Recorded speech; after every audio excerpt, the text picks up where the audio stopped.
అందరికీ నమస్కారం. I'm doctor Murthy. Death bed మీద ఉన్నటువంటి వాళ్ళు, హోప్ వదిలేసుకున్నటువంటి వాళ్ళని బతికించడం మన వల్ల అవుతుందా? అవును, అవుతుంది. కొందరిలోనే అయ్యేది. దానికి ఏం చేయాలి? చిట్కా ఏమన్నా ఉందా? నేను చాలామందిని ఈ చిట్కా ఉపయోగించి డెత్ బెడ్ మీద లేపాను.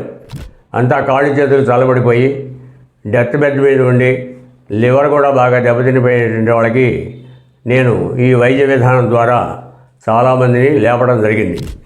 ఏంటి ఆ వైద్య విధానం అంటే, ఒక 50 గ్రాముల ఆవ పిండి తీసుకోండి ఫ్రెష్.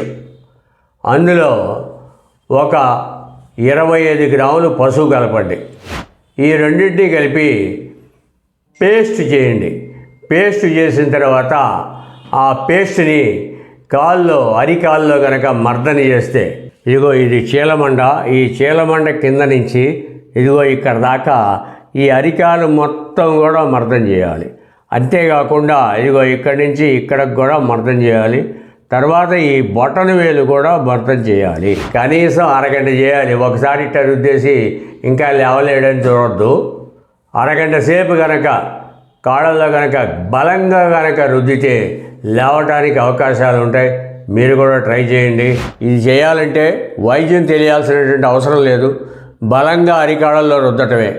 10 మందిని బతికించడానికి ప్రయత్నం చేయండి. మనం బతకాల్సింది కూడా 10 మంది కోసమే అని గుర్తుపెట్టుకోండి. జై హింద్.